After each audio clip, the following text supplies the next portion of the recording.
and welcome to Traditional Painting the Digital Way. This is where I use digital painting apps to teach traditional painting techniques. This is part 2 of my Peacock mask series, and in this video we're going to work on the details of the headdress and the mask.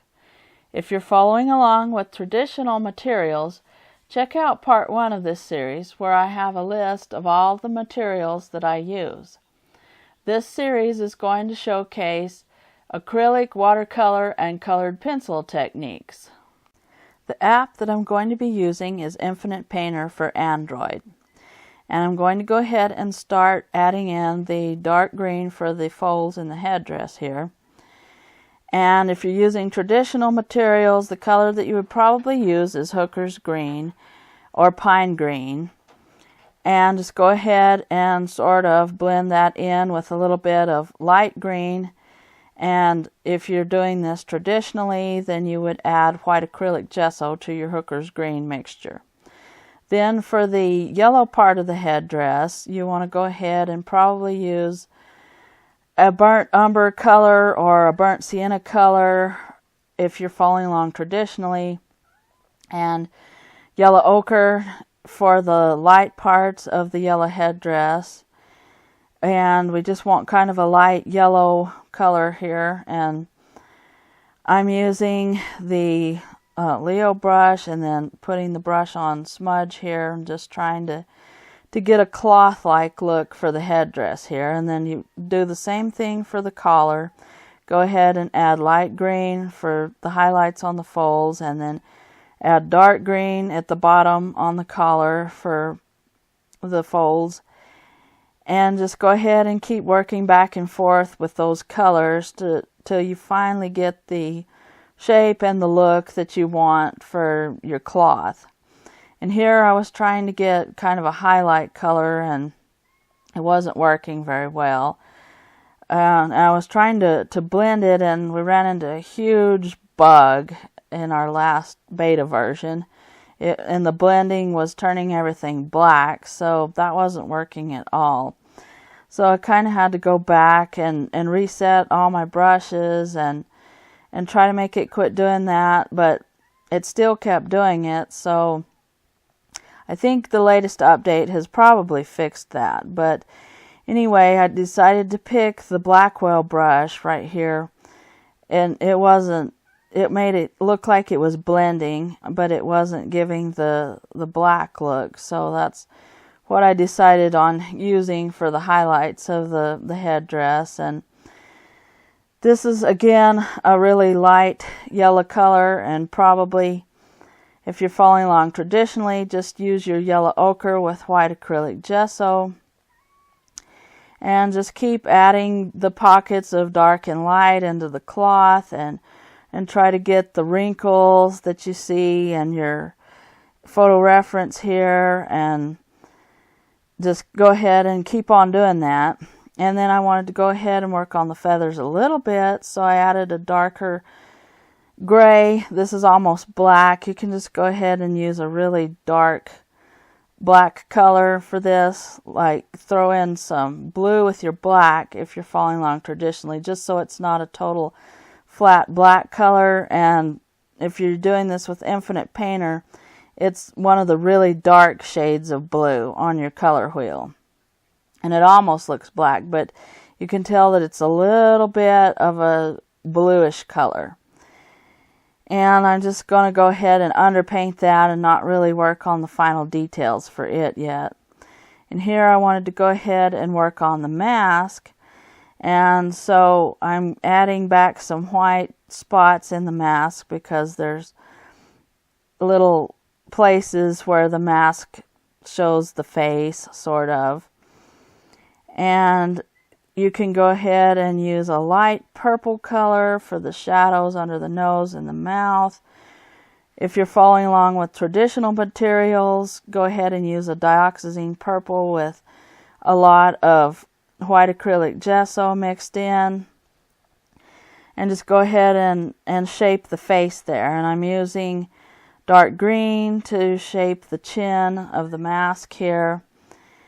And I'm working again on the folds, just trying to get the right shape here and the look that I want that shows that it's cloth right here.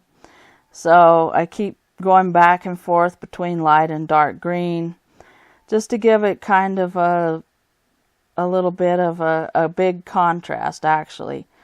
And then here I'm working on the design of the mask, and I'm using small circular strokes for this.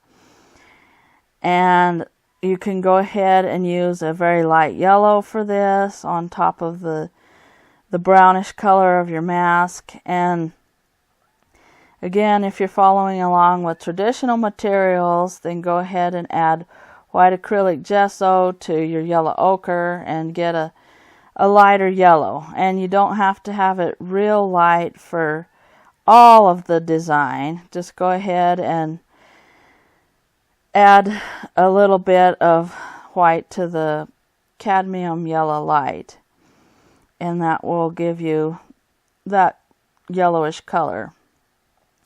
And here I'm working on the nose piece right here on the side of the nose. There's a little bit of the white of the mask that shows underneath, and then I'm using the circular stroke and letting some of the dark brown show through at the bottom, because we want it to look like it's kind of a glitter paint and a curlicue type of a design here. So I'm using circular strokes and sort of half circles to just give that look, but again, I'm letting some of the background come through.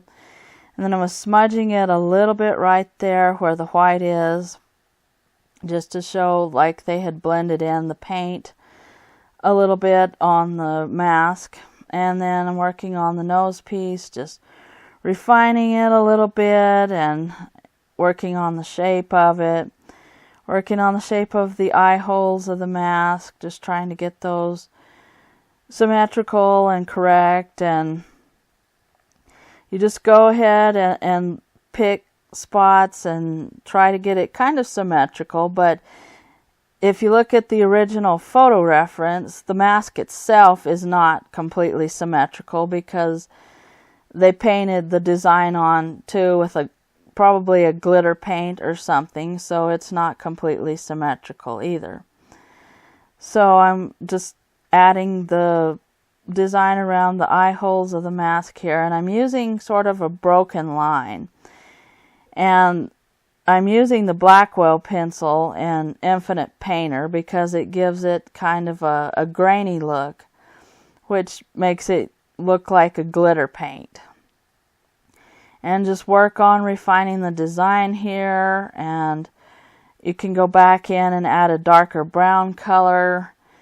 And for those following along with acrylic paint, go ahead and use burnt sienna probably. And just work back and forth between light and dark on the mask too. And you probably don't want to use colored pencil for the mask design, because you need to probably go over it several times, and you can only do a few layers with colored pencil. If you want to go ahead and make the mask design with acrylic and then use a light colored pencil, a light yellow, you can do that, but you can only probably do 1 or 2 layers of colored pencils.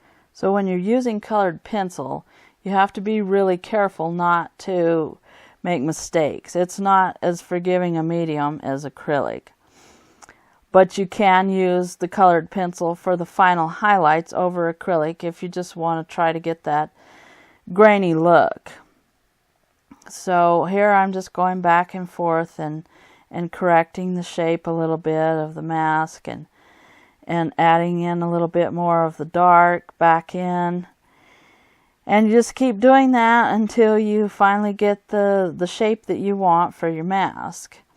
And then here I ran into the black blending bug again, and so I had to delete that. Undo it is what you have to do. And that's the good thing about Infinite Painter, is that it gives you a lot of undos. And then I'm working on the shadows on the nose again and adding the light purple color and just trying to kind of get a light shadow. We don't want a really dark shadow for this mask, but we just want kind of a light purple shadow.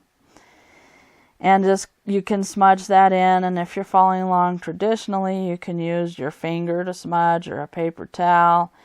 And I would definitely probably use an acrylic paint for this. You can use colored pencil, but again, if you do that, it's going to be your final detail there. You can't really go back over it very much. And you just keep working and looking around, trying to get the shape of the mask according to what it looks like on your reference photo. And then I'm adding a little bit of a dark gray for the nostrils right there. We don't want it very prominent, but just a little bit. And then I'm working on adding a gold highlight to the lips here. And the lips color is kind of a reddish brown. So if you're using acrylic paint, go ahead and use your burnt sienna with a little cadmium red light thrown in. And then use yellow ochre for the highlight on the lips. And here I'm just kind of working on the shape of the chin, just correcting it a little bit. So this is the end of part 2 of our Peacock mask series. And in part 3, we're going to finish working on the cloth folds of the headdress and the collar, and also work on the ribbon. So thanks everybody for watching. Thank you so much for your support. If you have any questions, just leave them in the comments down below, and I will catch you later.